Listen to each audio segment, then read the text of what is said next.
Hello. Hello, you alright? I'm good. How are you? I'm good, thank you. What's the time over in Thailand at the moment? It's 4:05 in the afternoon. Yeah. No way. How are you? Just in general, how are you? I'm okay. I mean, I've been better. I'd rather be on the fence. I also Mm. continue rather right now. Yeah, so how is it kind of adjusting to Thailand? How are you finding the adjustment as such? Like, obviously, you've moved out there now. Because I asked you, I was like, when are you back in the UK? And you were like, I don't want to come home. How are you No. finding that? I think at first it was a major adjustment. It's kind of just my life now. I've just adjusted quite quickly. Um, how am I finding it? At the minute, I feel like I can't answer it in terms of training, but in terms of the lifestyle of Thailand, I absolutely love it.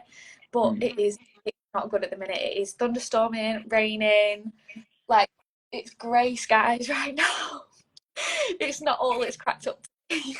Yeah, I think a lot of what you see on Thailand on social media is sunshine, nice beaches, and good Thai boxing. Yeah, that's Whereas, not Bangkok, apart from the Thai boxing. That's not Bangkok. so what is different to Thailand to the UK? I know, but you explain it to everyone kind of that would watch this as In if they've terms, never been to. just in terms of like training and things like that, or actual. Just in general, whatever kind of comes to your mind, like why would you quite happily live in Bangkok now? Um, it's quite cheap. I think, well, certain things are like, for example, if you wanted to buy a bag of protein, that's going to cost you twice as much as it does in the UK. But if you wanted to go out for a meal, it is really, really cheap here. Like, it's affordable to live off. Like, you can live off the bare minimum. In terms of training, like the quality of training, for me, like I don't have to hold pads, so I can go to training and I can focus exactly on what I need to do and what I need to focus on. So for me, that's just a win-win. They're like the two main things for me that I are like a big selling point, I suppose. And obviously when it's sunny. What else? I'm trying to think. Just the way of life. Everyone is just happy with what they've got. I feel like in England, everybody can be like wanting the next best thing and trying to help each other a little bit. But here, I always say this when people come and visit, like, you'll just see people on the side of the street. They've got like the same three outfits and they're not bothered because they're so happy. And I think that really kind of puts a lot into perspective for me. So I'm just grateful, like, to have what I have. Yeah. Yeah, it's I can relate to you on that one. Like it's just a vibe in Thailand, isn't it? It's everyone's always smiling. Do you know Yeah. what? Like it's just such a happy place. They always kind of try and find the positives in every situation. They do And call, they call it the, mm, but it is the land of smiles. Like Thai people are the best. Honestly, such a nice people, I suppose. Yeah. yeah, and obviously I'm with you in terms of the in terms of the training. When you're solely focusing on yourself, you don't have to hold pads. Like since obviously being full time in the sport now, my PTs have picked up, and my shoulders are in bits Yeah. all the time because of the amount of rounds of pads I hold. Yeah. I've always got I, respect for my shoulders. I mean, at my old gym, there was a trainer who was, I think he was 69 or 70 years old, right? He has been holding pads for years, and he would get up every morning, hold pads for 3 hours for some like heavy hitters as well. Like my coach Tommy Johnson padded with him, came out, and obviously Tommy's like 100 kilo. And then also in the like 4 hours, and I'm just like, how do they do it? How do the Thais hold pads for like 3 hours in the morning, 3 hours in the afternoon? It's It's 7. mental, isn't it? It's Is absolutely, that is that Mr. Pitt you're on yeah. about? Yeah. I Have you went to met I him? went to Kit I went to Kiatphontip when I was 16, Oh and my god, he's a legend. He's so funny. so funny. But Honestly, like, you're right. Like how he, because he is 60, 70 now, and it's just mental how he just gets up and does it every morning he, and afternoon without fail. he actually had a fight 5 years ago. Was his last fight. That's insane. Hang on. I've just got someone on the Leapfrog Fight Night account wanting to join us. It's probably Alex off my top of my head. Alex loves a little chit chat. There he is. Hello. Eleanor Fellows! Hello. Mate, We I can't stay on because I'm driving. I'm just on the way to see Rio Johnson. But I just wanted to say, you're fucking killing it. I'm really proud of you. And I got to go because I'm driving. You take it easy, yeah? Thank you. Thank you. Oh, but bless him. that was a little pop in. But yeah, like Mr. Pitt in Thailand is great, and I think he highlights what's great about Muay Thai in Thailand. Like, Literally. it's for life for them, and I think it is. You don't have to be a fighter to be relevant in the sport, if you get what I mean. You can always there's always an excuse to be in the gym.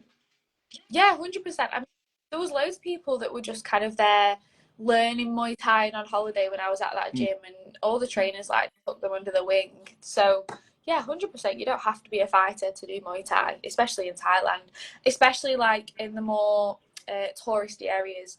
Like when I went down south, I noticed there was like every man and his dog doing Muay Thai, like from tiny kids in the class to grandparents, I think, were there as well. So it is for everyone. Yeah. I saw you did a little bit. I'm not quite sure if you're still there now. I can't keep up with you. You're all over the place. I saw you were at Sor Dechapant. How was it down there? Because it seems I just see it everywhere now. Yeah, so I am there permanently now, but I'm just injured, so that's why I've not been out training for a little while. And obviously my mother came to visit, so I was there for like 2-3 weeks, and then I actually haven't. Well, and then I tried to train and I just couldn't. So, but I am there. I will say that's intense. That's the word for it, intense. But there's a reason that they are producing probably the best fighters in Thailand at the minute. Well, the best fighters in Thailand at the minute. It is. There's training unbelievable. Yeah. But not talking about like in terms of people that are holding pads, just the way they motivate themselves, how long and how hard they train for. It really shows you like it is an elite level. It's phenomenal, and it as well. There's not foreigners, which is I kind of like it. Is the fact that like I'm seeing the Thai boys how they train, how they do it, how successful they're becoming. Like I think pretty much almost all of them have fought on one or they're gonna fight on one. It's so impressive. Yeah. So what's your like you brought it up? What's your kind of thoughts on the 4-ounce glove situation? Are you a big fan of the 4-ounce gloves for your fighting style? Could you see yourself doing it? Yeah, I definitely want to have a dabble, but no time soon, because I do think it could be a bit of a career. Like I've spoken to a lot. Like it is really topical out here. Anyone you speak to about Muay Thai, the Thai people love one championship. They love it. Like you think that in the UK we like it. Thai people are like one championship. Yeah. Like RWS, it's all about one championship for them. They love it. I think it's because obviously you've got like Superbar, Nongo, Sexan, like all the OGs are on it. But for me, it's definitely something I want to do. It's on my but I have a long way to go before I can get there. One mistake, one guard drop. I mean, anything, you're down, you're out. And I don't know if anybody watches Fairtex Fight in the UK, but I fight on there when I'm fighting. Yeah. And they do some fights in 4-ounce gloves and some fights in 6 or 8. I fight in 6s, some of the boys might fight in 8s. And on Saturday I went to watch, and so you were watching like a 4-ounce glove fight back to back with a 6-ounce glove fight, probably in the like 10 meters away from me. And the difference, it was the first time I thought, I don't know if I can swear, but I thought that's a game changer. That the damage, just the physical, the hits, yeah. It's when you think about it, it's 2 ounces, and that's mental. The fact that 2 ounces is adding so much more damage into something. And obviously you've got things like the fact that you've now got your fingers. You can just almost, I mean, it just tears the skin a bit more in them MMA gloves, doesn't it? It's just horrible. Like, I've done it. I've done it, and it was horrible. I remember every single punch felt like a sledgehammer going across my head. It was horrible. I think, well, like, obviously, like, not saying you're big at all, but you're a bigger weight than me. And I do think the heavier you are, the more damage, the more dangerous it is. So for me, like, I've tried them on once, the 4 ounce, and I put them on, and I've got really small hands, and it didn't feel like I had a glove on, I'm not gonna lie. I felt like, okay, but it's the speed. Like, I was like, wow, it just went bam, bam. I was like, oh my God. And the fact that obviously when you've got an 8 ounce glove on as well, your hands are pretty much double the size because of the glove around your hand. So you've then got your additional protection from your glove. Whereas when you put 4s on, you've got no guard. You can't do this in a 4 ounce glove because your whole face is open, and they've got a small glove to hit you with. So your defense has to change. You basically have to become a boxer with a Thai style in them 4 ounce gloves. It's mental. Yeah, it is what it is. And I don't know, we were having this conversation, I don't know if you know Joe Comfort. He's like a media content creator out here, but we were having this he's massive in Thailand. Yeah. So I was traveling with him from Fairtex to another stadium, and obviously we were talking about all this, and we were saying that one championship is like it is a boxing match, but I think it's actually down to the bonus. Because in my experience, when a bonus was on the table, and if I KO'd the girl or stopped her, it changed. I was just going for that KO, like swinging everything. But when the bonus is available, you think you do better Muay Thai, I suppose. So I think it is down to the bonus as well in one championship, which is why it's like boxing. Yeah, I'm with you on that one. I think when someone waves money in your face, it's definitely a persuasion to kind of go for it a bit more. And I think, obviously, one, it seems like they do like their rod tangs and stuff like that. They do like their knockout artists, let's say. So obviously, you've got that instant incentive to bang when you go on one. But then you go on like even like Rajadamnern Stadium now, like it's beautiful Muay Thai, but they've still got that. Like Joe Ryan, for example, like his style now, like it's so beautiful to watch, but he will put you out if he gets the chance, kind of thing. And so the initial kind of we've got going now. The initial kind of reason I wanted to kind of speak to you is because you're a really interesting character, and what I love about your career is how quickly it's taken off. Oh, yeah, but it's slowing down now with this injury, but it's fine. So go on and fill me in. What is the actual injury? I know you've messaged me about it, but what kind of does it entail? It's a bit of a complicated one, but I mean, it's because obviously all the muscles in your body are connected. We know that, but my whole left side basically wasn't working properly for a long time, and it caused really, like, you get tendonitis, but I had hamstring tendinopathy, which is hamstring tendonitis, but it was really bad. But I'm one of those where I'll just push through it because I'm like, it'll go. I'm like, it'll go, and I push through it, and then in the end, I can bend down to put my hands on, and that's caused a lot of problems with my other muscles compensating. So basically, the whole lower side of my body is out of action. So, And in Muay Thai, you need that part of your body. It's massive. You need your legs, basically. Without your legs in Muay Thai, it made sense because I've always had pretty good, strong switch kick, and then it just was getting weaker, and I was like, why? But it's fine. I'll be back soon, but I'm not rushing it this time. I just feel like I've rushed it so many times, and I've always got back to this place. Like, I couldn't even lift my left leg up when I went back to training. So Are you still doing any sort of training now, or exercise, or anything? Can you do it? Still doing all my rehab, S&C. I've got a new S&C coach who is actually specialising in getting these muscles working. I'm doing everything I possibly can. Swimming is basically, I'm basically borderline depressed if I'm not exercising. So the only time I'm happy. So at the minute, I'm just swimming. Yeah. Swimming's great.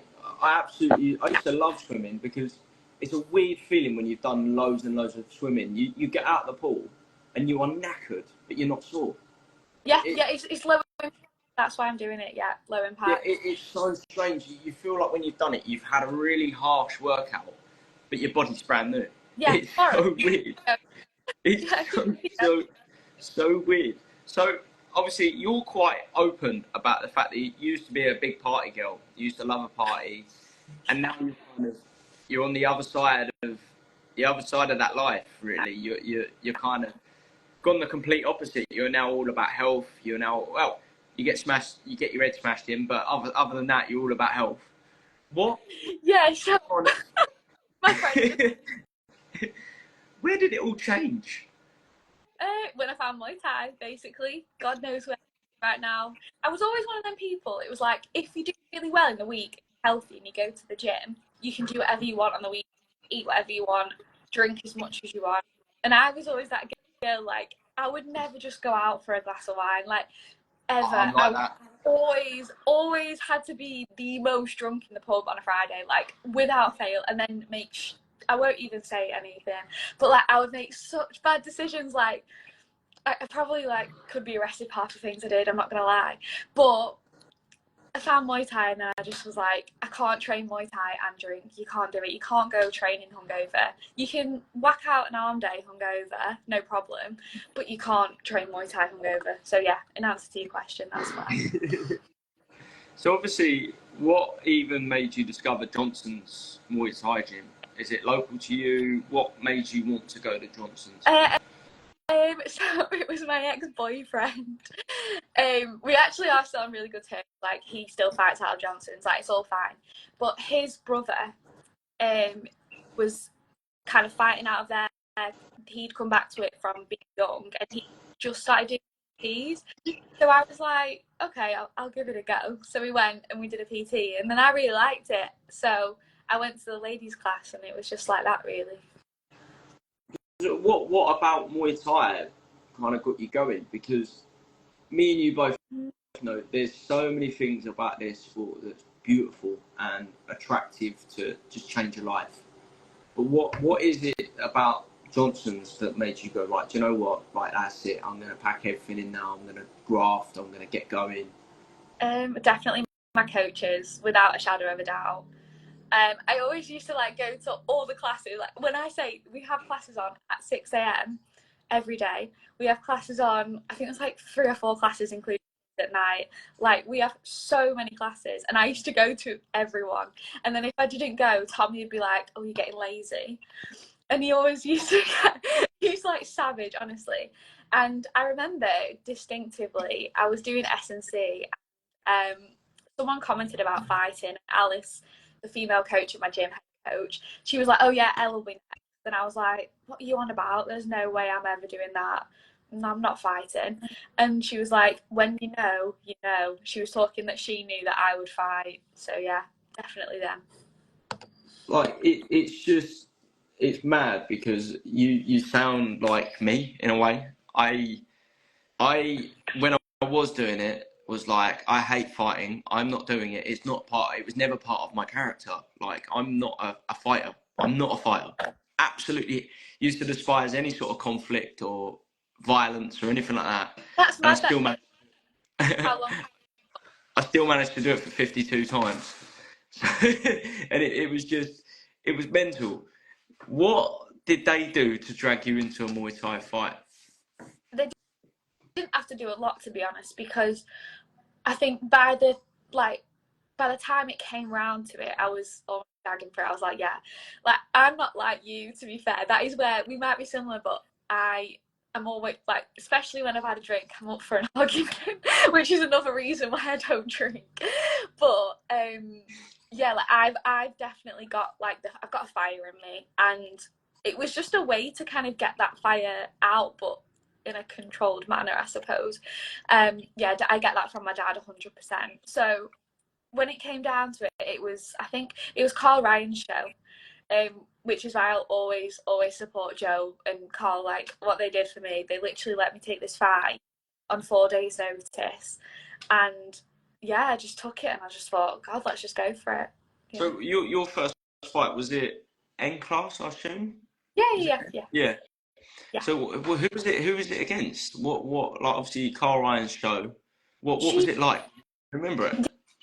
Yeah, I remember, because obviously you know what it's like when you fight amateur Muay Thai in the UK. It's like a dingy club or pub or something, and there's a ring and a lot of shouting parents. And it was deep in Liverpool, really deep into Liverpool. And I remember going and I was like, oh my God. I went with my friend Charlie actually. And for the life of me, I can't remember her name, but she was quite a bit younger than me. She had more experience, but I was older. But I'd only been training. I started in July from scratch and I took this fight in December. But she had a lot more, it kind of balanced out. I actually spoke to Joe about her when he was out in Thailand. She's going to Oxford, so she's completely stopped fighting. She's taken like an academic route, but I can't remember her name. But I remember it's very different to like your Hitman or your Muay Thai Grand Prix. You're in like a dingy, almost gentleman's club. Yeah, we've both been there and done it in terms of that. Like, you know them kind of, everyone's drunk. Yeah. There's like the tiles from the ceiling are falling apart, and there's a DJ in the corner, and I truly believe that is the home of British Muay Thai, places like that. It's like, don't get me wrong, there was I think there's some A-class bouts on there and everything. Like, there was some really good fights, but it's just the setting. Like, it's like always like a social club or something. Scrappers. That's what it is. They love a scrap in Liverpool, especially them kind of shows. They're great. They are absolutely amazing, them shows. What about your first fight kind of give you the bug? Because once you got going, you really did get going. Yeah. So what about it got Eleanor Fellows into the Muay Thai world, if you get what I mean? Without a shadow of a doubt, it's that feeling after you've had a fight. I mean, I don't know if you've had 52, but do you remember your first fight? Exactly. Like, no, it's the best feeling. I'm 24 now. In 24 years, I've never felt that feeling, and I don't think I'll ever feel it again. I think I'm just constantly chasing that high. I think it's obviously the adrenaline, but it's like, it is such a high. Oh, it's the best feeling ever. So, yeah, that's why. And obviously, again, you're very open about what you used to get up to, what you were doing in, like, I want to say your previous life, because it is almost like you're living a different life now. I mean, obviously you were training to be, or not training, you were kind of studying to be a lawyer. Is it a lawyer? Yeah. You were studying to be a lawyer, and now you're a professional fighter living in Thailand with nothing to do with law. No, it does come in handy. I will say that, because like obviously when you get fight contracts and things, I don't sign anything without going through it and reading. Or sometimes even I have actually sat down with somebody and got advice on certain contracts, because what they make you sign, I'm not going to say what company it was or anything, but what they make you sign when you get into it is actually terrifying. Like, a lot of fighters have that background knowledge, and I sat down with my director at my old firm, and I was like, can you go over this, sure that it's fine? Yeah, we need to talk about it. It is not good. Yeah, so that fight didn't end up going ahead. I did sign it, but because of other reasons. So, yeah, people might say, oh my God, it's so different. But the skills that I learned really do come into Muay Thai, in terms of like contracts and things like that. Yeah. And so what kind of got you involved in law? Is it something to do with like kind of just going into a family business, or was that just something you wanted to do in your younger years? I think my parents are very strict and very conventional, very traditional. Like, it was either dentist, doctor, lawyer. I really really want to be a dentist. Like, if someone said to me, you can go and train and be a dentist now and be a Muay Thai fighter, like, I would love to be a dentist, but I'm not good enough at maths. So it was basically, what can I do to please my parents that I enjoy, but isn't too mathsy? Yeah, I get what you mean, and they're all high-end paying jobs. Like, that's probably, if you're good at that craft, you're not going to be a few quid. I mean, I think there's a real like misconception there, because people think lawyers get paid a lot. It's like, you get paid a lot if you're at the top. If you're a solicitor and you're working your way up, you could earn more doing other things. I can't think of anything being a person in some cases, Mm. you have to top to make dollar. Yeah, and you're quite open about obviously choosing happiness over money, kind of things like that. What almost we kind of already answered the question really, but almost what made you quit being a lawyer, basically? Two things. My boss, who I really look up to, still do now, and how like talented he was. He actually told me, if you don't go and do this, you're going to regret it.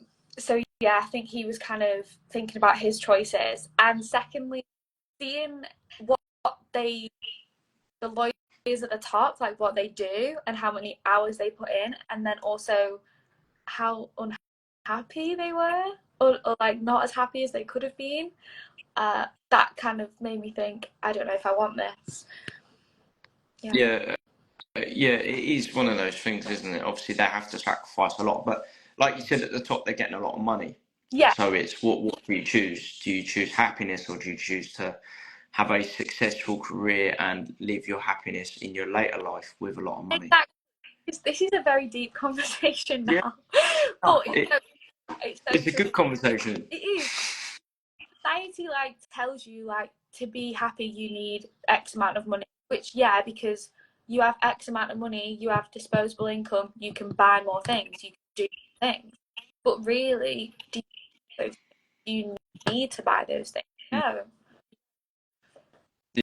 Yeah, I actually spoke to a guy that works at the gym that I work at, Sor Martial Arts, and he's got a fully qualified electrician. He's got every qualification under the sun in terms of the electrics. And he was saying, I used to work on a building site 50 plus hours a week. He said money was great, absolutely great, but I was miserable. Yeah. And he said, now I do the odd job just to scrape by, and I teach jiu-jitsu all the time. And he said, and he said he skips out of the gym every night, like he's the happiest bloke in the world. Wow. I do think, people want that like security though. Like you want to know that what's coming in and what check you're going to get at the end of the month. Like you want that security. And I think, you're saying like it kind of, I went really fast. If I wasn't worried about money, I think I would have gone faster. It really did take like a lot of courage, because I was worried. Like I was saving to come to Thailand. A lot of questions I do get are like, how are you funding Thailand? How are you like managing financially, whatever. But I literally worked my ass off to save, and I didn't leave the house for like at least 10 minutes. Like I didn't go out with my friends unless it was just to buy like a coffee. Like I sacrificed everything to save up and be here. So I know it's a hard one, but if you want to do it, then you'll do it. Yeah, of course. I think if you want to win a fight, you've got to train really hard. I think it's the kind of same kind of principle, let's say. I completely forgot what I was just about to say. Obviously, like I kind of relate to you on that one. But obviously, like what I'm doing now with Leapfrog, before I was with Leapfrog, I was an electrician, and I had a really stable job in terms of I hated it, absolutely hated it, and I was miserable because it wasn't what I wanted to do. However, I had a guaranteed income every single month, and I'm lucky now that I have a guaranteed income with Leapfrog. But for my whole life, before Leapfrog came about, I was like, I want to be a PT, I want to be a Muay Thai coach, I want to be this, that, and the other. But to do that, you have to jump. And there's not going to have like a full diary when you first start, are you? No, and that initial jump and having 1 or 2 months of having not a lot of money because you're trying to build yourself is scary, because it's not guaranteed. Yeah. It's really kind of like, wow, I've got things to pay for and I don't know how much money I'm going to have in 2 months. Yeah. It's a scary thought. Remember when I said that I started doing PTs with my ex-boyfriend's brother, and he was in a situation, he was doing an apprenticeship, and then he was going to go full-time and as a PT. And I remember when I was of the opposite mindset that money is everything. Like I did used to think that money was everything. And I remember saying, no, don't leave. You need to do your qualifications. You can't go and do this. And now I'm like, oh God, I should have told him to just go and do it. But he did do it in the end. But like, it's mad how your perspective changes as you get older. And I think it is just like, unless you do it, you're not going to know, are you? And like you, unless you do, you're going to know what the other felt like. Do you believe it's a generational thing? As in, like, I'm the same age as you, and I've kind of got a very similar mindset to you regarding money and stuff like that. However, I know my old man, my dad, is very much work a 14-hour day, make sure you've got as much money as possible. Don't matter how tired you are, sport comes last, work, work, work kind of thing. Do you believe our generation is very different to the last? I think we are softer. I feel like we don't want to put in the hours of work 100% in anything, sport, business. I think we're just soft, to be honest. I do think we need sometimes a bit of a kick up the arse. But yes, I think 70% I agree with you, because the other 30% is my dad always taught us that sport is the most important thing. Like, sport is so important. It really makes a person, in my opinion, and in my family's opinion. But secondly is education. I don't think necessarily it comes down to money. I think in like the olden days, like if you had an education, that meant money. So like I didn't have a choice. I was going to university whether I wanted to or not. That was a given. So I think it just comes down to education, really, not necessarily money. I think that our parents definitely want us to just be more educated. Yeah. Like you said there, I think you said about sport and how important sport is. I second that for you, because Thai boxing shaped me as a person. It kind of changed my perspective on everything. I feel like the martial arts community, we don't care as much about stuff, as in not in like a horrible way, but we're like, Sorry, right. you just not comment. I'm good at interviews. This is my thing. This is my job. I literally read that and I was like, I can't keep that in. Sorry, I interrupted. Like, I don't know. I feel like as fighters, we don't care as much about things. We don't really let stuff get to us as much. No, I agree. I think we kind of deal with more shit in the gym, like as in horrible sessions and stuff like that. Like, I don't know. Anyone that's come back from Thailand, I agree with you on that. They're just so different. I feel like they just have a different outlook on life. Like, I'm at the gym now, obviously when I was training, and there's boys here that are like 17 years old, and I cannot believe, I don't know if you know Rudy De Silva. Yeah. He's quite big, obviously massive in Scotland, and JB McCaw. But anyways, they're literally 17, and I cannot, they're the same age as my little brother, and how mature they are. They're out in Thailand. They didn't come together or anything. No parents, come and live in here and training. And their levels of maturity is, oh my God, it's actually terrifying.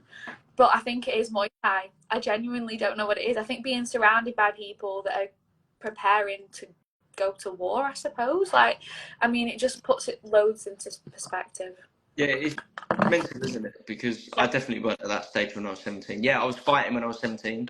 I went to Thailand when I was 16. But, like, I don't know, just how the level, especially like Rudy's fighting at. Rudy was fighting at Raja the other day, I believe. Oh, like, did you see?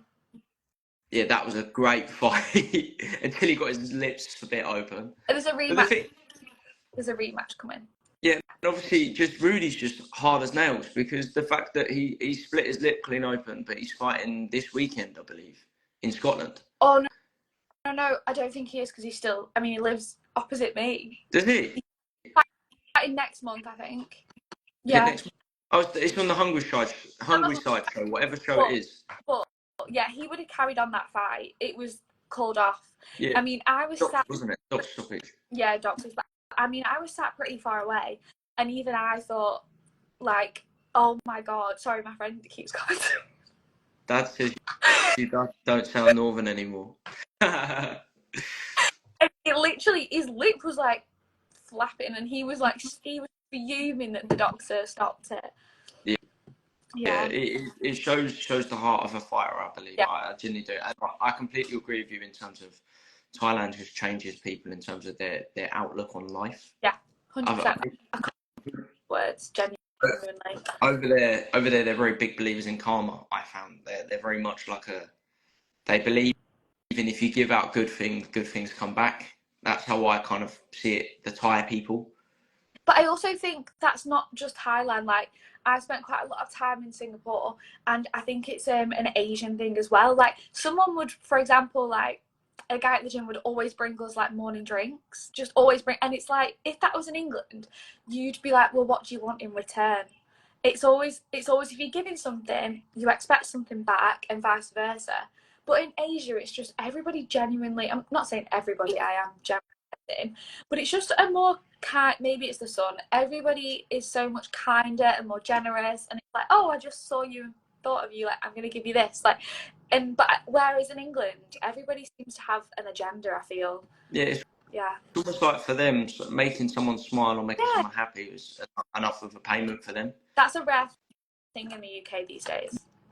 Yeah, you only ever really do that for your family or friends, really. Whereas in Thailand, a stranger would walk up to a stranger and do something kind. It's normal. Yeah. So it is. The next kind of thing I wanted to talk to you about is obviously injury. Once that's gone out of the way, what's happening with Eleanor Fellows? Like, in your own head, what's kind of the next step for you to take in your career? Yeah. Because you haven't been going long and you've already kind of projectile just straight to the top. Yeah. That's how I see it as your career, kind of. So what is the next kind of dream for you to achieve? This is the third time in 2 weeks that I've been like an interview and someone has asked me this question. I think I should have like. Sorry about that. Great question, but I should have guessed an answer by now. But my answer is the same. I don't have a goal of who to fight, where to fight. My goal is to fight, and it's just to develop my style. I'm still learning how I want to fight and perfecting what I want to bring to the table. I want people to watch me fight and be like, oh, that's Eleanor. She fights like this, and that's her style. I just want to perfect that. Yeah, like have that Eleanor Fellows style. I completely get you. Exactly. Like have something that people expect from you. Yeah. Like they always expect a certain standard of this or that every time you fight. To be entertaining. I don't want to ever be that fighter that's on a card just because they win. I want to be that fighter that's on there because they're bringing the entertainment that night. Yeah. I think in the UK now, you're kind of known for one of those girls who will fight anyone and does not give a shit. And that's at the moment something that I view you as a fighter. Obviously, as a person, you're lovely, but as a fighter, I think when I think of Eleanor Fellows, I think of someone who will take a fight against anyone, does not give a shit, and is always ready to go. That's how I see you as a fighter. Yeah, I mean, how would you kind of describe yourself? You know what? It was Leapfrog that actually did an article about me when I did my interview with Zach, and they called me the Muaythai Maverick, and I really, really wanted it to stick, but I don't know if it will. I think a maverick might be the word. Yeah, it's like someone who's just breaking boundaries, and I just want to see how many I can break. That's great. I remember as well, you had an interview with, I think it was Vinny Shawman that day as well. Was it In the Ring? Yes, yeah.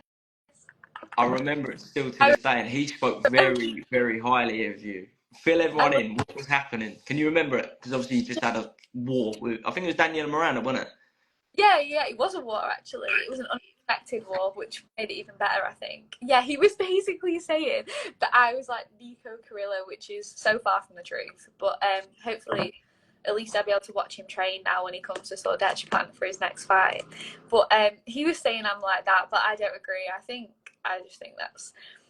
Sometimes I think, I'm going to be brutally honest, this is probably the most honest thing I've ever said on an interview, but like, I think some girls like the thought of being a Muay Thai fighter. I think they like the thought of being that girl who's on Instagram hitting pads, wearing the Muay Thai shorts, but when push comes to shove, I don't know if they want to get in the ring and take it. And that's Thai girls, that's everyone, that's across the board. I'm not just okay.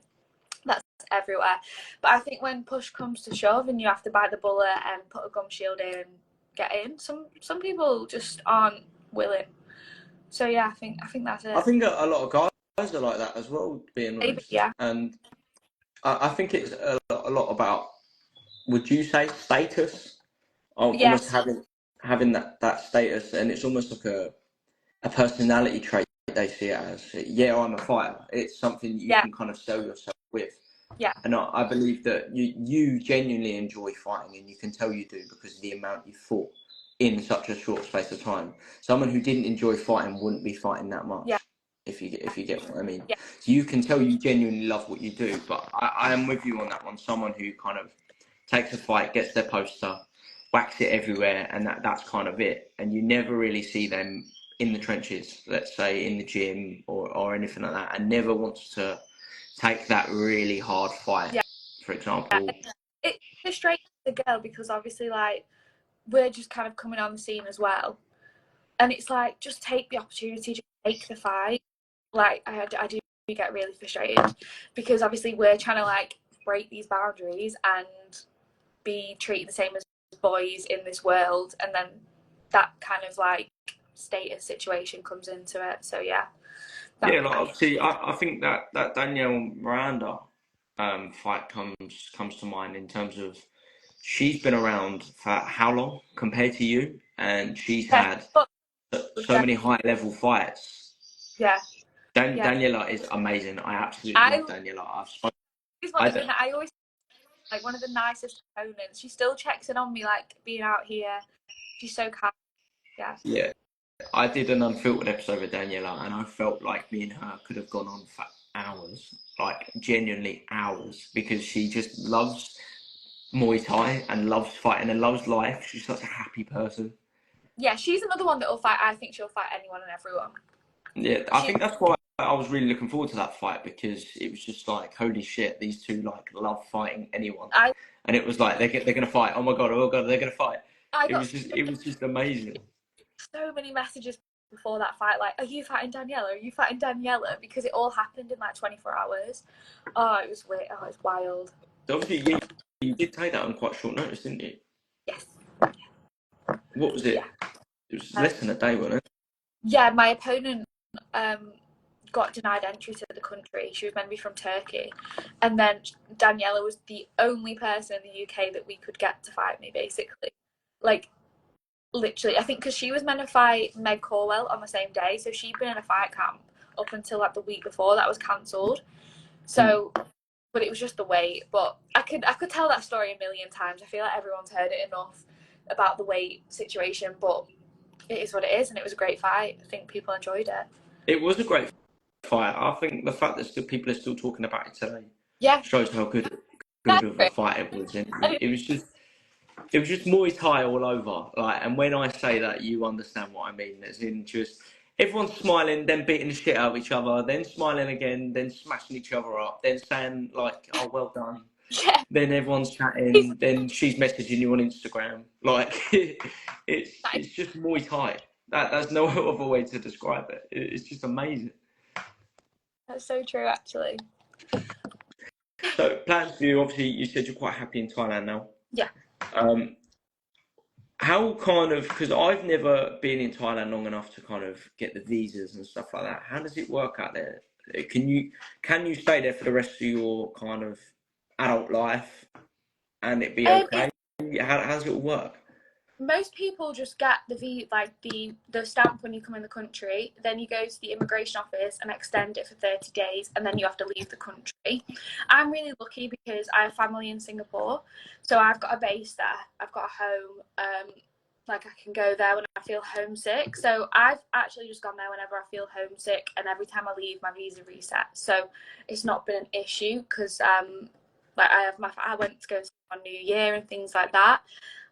But you can get education visas and so student visas if you want to learn the language. That's probably the easiest way, and then you can stay for a year, I think, with one of those. Yeah, they're quite expensive. Is that quite expensive if you're going to Singapore all the time? I think for me, if you book it so much in advance, but like my family are like, I always say this, they're very supportive, and obviously if I feel sad, then my parents, they don't want me to feel sad. So I go and stay there and just like have a reset. It's a mental thing as well. That's part of me being here, is like to just enjoy it. So they don't want me to not enjoy it. So yeah, I am very lucky. I've always said like I'm really lucky that my parents support me.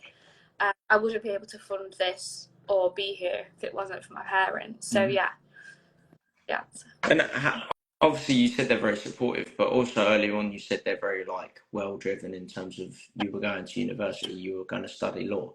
What kind of changed their perspective on you living a life of a fighter that's trying to succeed? Because we know that's a very hard path. Yes. This story, I should probably just do like an Instagram reel on this complete story, because it takes a lot of twists and turns. So yeah, my parents, like, I don't think me and my dad, there was a point when me and my dad beat for like 3 months because he wouldn't let me, he didn't want me to take another fight, and I was still taking fights, because he was so annoyed that I wasn't going to do my masters. And after I took the fight on Muay Thai Grand Prix for the British title, they kind of watched it and thought, okay, like, she's doing all right. But don't get me wrong, they're supportive, but if this doesn't work out, I have a promise to my parents. So everything for me is riding on this trip, or this year.